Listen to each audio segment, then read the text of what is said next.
Hello friends, Tanya here for Trinity Stamps, and today we're going to make some ornaments. And did you know you can glimmer hot foil on felt?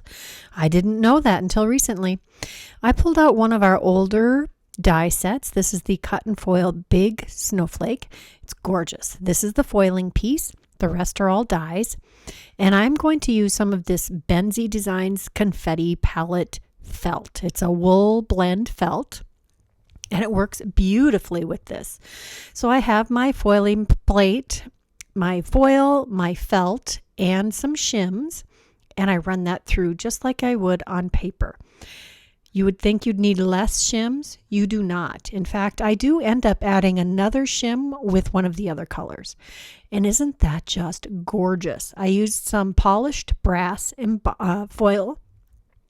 And now I'm looking to see if I can find my lines through those little holes.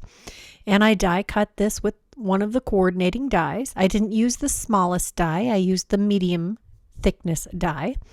And I didn't get it exactly lined up, but we're going to go with it. I did it another 2 times because one of the times I totally didn't line up my foiling. Next, I took the largest die and I cut some glitter cardstock with that. And for each ornament, we're going to have 2 of each layer. We're going to glue the glitter cardstock back to back. And this is a perfectly symmetrical die set, so it doesn't matter which flake edge you use with which. Next, I took the vellum die cut, which is the smallest of the dies, the thinnest of the dies, and I decided to layer it between the glitter cardstock and the felt. I didn't want to cover up any of that beautiful glimmering. Otherwise, I think it would be really pretty to have that one offset on the front. And I'm just going to use my liquid glue. Feel free to use the Crafty Gluefriend. As I've said before, I'm allergic to the Crafty Gluefriend, or I would use that. And I am adhering those layers offset on each other. I get the tips of the snowflake lined up with each other between the glitter layer and the felt layer, and the vellum layer is offset into the center. And you're going to see me repeat this action on the other side. And I am pleasantly surprised at how well liquid glue adheres all of these layers together. I'm holding this snowflake in my hand right now, and everything is still firmly attached. And I made this 2 days ago. Now I'm going to use a heavy block to get a little extra time to hold those together. And I'm going to take my crocodile. You could use a regular handheld hole punch or whatever hole punching method you have. And I punched between the layers of the glitter cardstock. Next, I take some twine and I create a, something to hang it from. I tie my string in the top through that hole. I push the loop through after I fold it in half and loop it through itself. Tie a knot near the top of the ornament and knot again at the top. And there we have the hanger for our ornament. I think this turned out just so cute, but there was a learning curve. There's some things I have to change on the next one. To finish this ornament, I am taking the milk glass rhinestones, and I'm going to add them to both sides of the ornament. I've taken the largest of these rhinestones and put it right in the center. And then I'm taking one of the medium size. I think there's 4 sizes in this set, and I'm adding those to each arm or branch of the snowflake, whichever version of that you want to think of. And just a dot of the liquid glue has done a great job of adhering those to our snowflake. There it is. Oh, I love all of that beautiful shimmer and the subtle colors there. Here I'm adding just the last few to the second side, and our snowflake ornament is complete.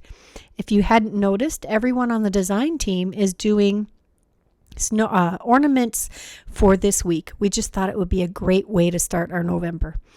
Here I'm using a tealy, turquoisey, minty green color felt, and I'm still using the polished brass foil.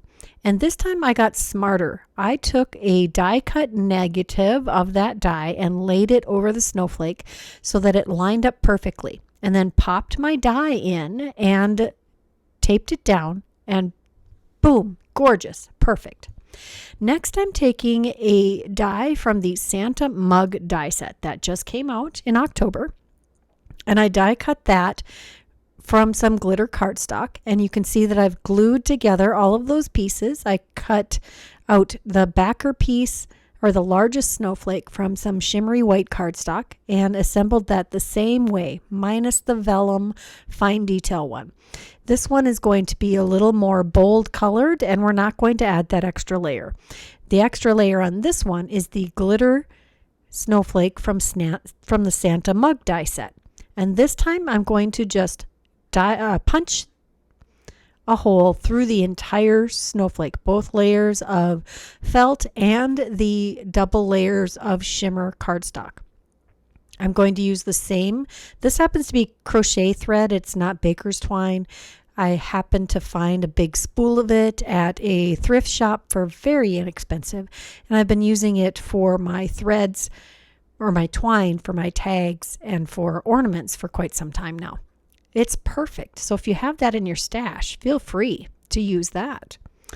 Again, this time when I snug down our element, I tucked it around the top of the tip of the snowflake. Next, I'm taking the golden glass rhinestones that came out in the last release, and these are like rhinestones that are completely glitter on the inside. They're gorgeous, and they come in two sizes in the container. There's a large one and a small one, and we'll use the large one in the center of each of these tiny snowflakes. Now, I did do the same thing with that other bunch of layered or snowflake layers that are laying on my desk. I did not remember to film it, but I did all of the same things. Make sure you allow enough time for that glue to set before you monkey with it. Here are all three of those snowflakes completed, laying together, and here you get some close-ups of these snowflakes. Please leave me a comment below letting me know what you think of these snowflake ornaments. Is this something that you might try on your own? I'd love to hear. If you're interested in any of the supplies I use, check that description box below. They are always listed and linked there. And be sure to give this video a like and subscribe to this channel if you haven't done so yet. Until next time, here are a couple more videos I thought you might enjoy. Bye-bye.